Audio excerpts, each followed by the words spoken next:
The new year could be one of the best times to head to the car lot. Experts say there's a good chance you can find a deal on a new or used car.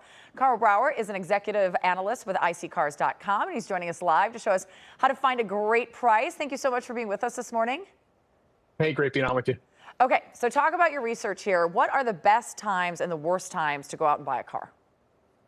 Yeah, we looked at what times a year you could get a better deal. And what we considered a better deal was 5% or more below the fair market value of the car at any time. And we looked at all the listings out there. And really, not that surprisingly, we saw that wintertime, colder times of year, really from November 1st to February 28th, was the best time of year in general to buy a car. And the worst time was basically June 1st to August 31st. So I always say if the temperature is going up, so is the average price of a used car.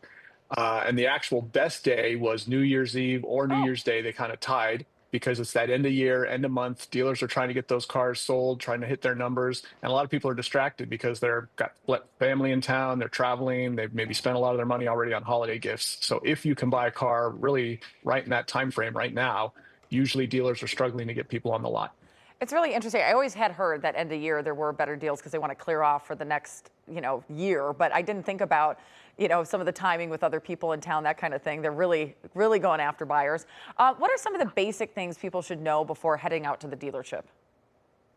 Before you ever go to a dealership, it's really wise to know the value of the car, the market value, especially if you're looking at a used car. New cars, they got MSRP and they're usually relatively close to that. But used cars can be all over the map. And if you go online and use online tools that value cars, then before you get to the dealer, you know what you kind of should be paying. And if you can have more than one dealer and more than one model, or at least more than one version of the model at different dealers, it becomes much easier to tell the dealer, look, I might buy here, I might buy somewhere else. If a dealer knows there's a serious buyer who's about to spend thousands or tens of thousands of dollars on a car, it's very tough for them to let you off the lot and go buy that somewhere else. And that's power that consumers don't realize they have. So have multiple options, know the price you should pay, and be ready to walk away.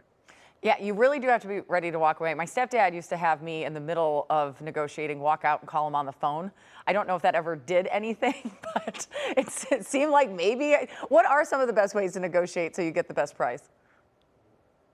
Yeah, you go in and you maybe, for instance, have your financing set up ahead of time so that you already know what you can pay monthly and what your interest rate's going to be. And then you watch the dealer try to match or beat that because they'd love to have your financing too. If you don't go in with financing set up, you're kind of at the mercy of whatever they offer you.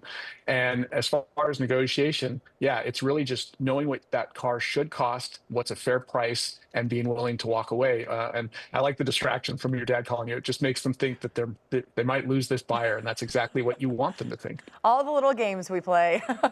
Carl, thank you so much for joining us. We appreciate it. Great being on with you.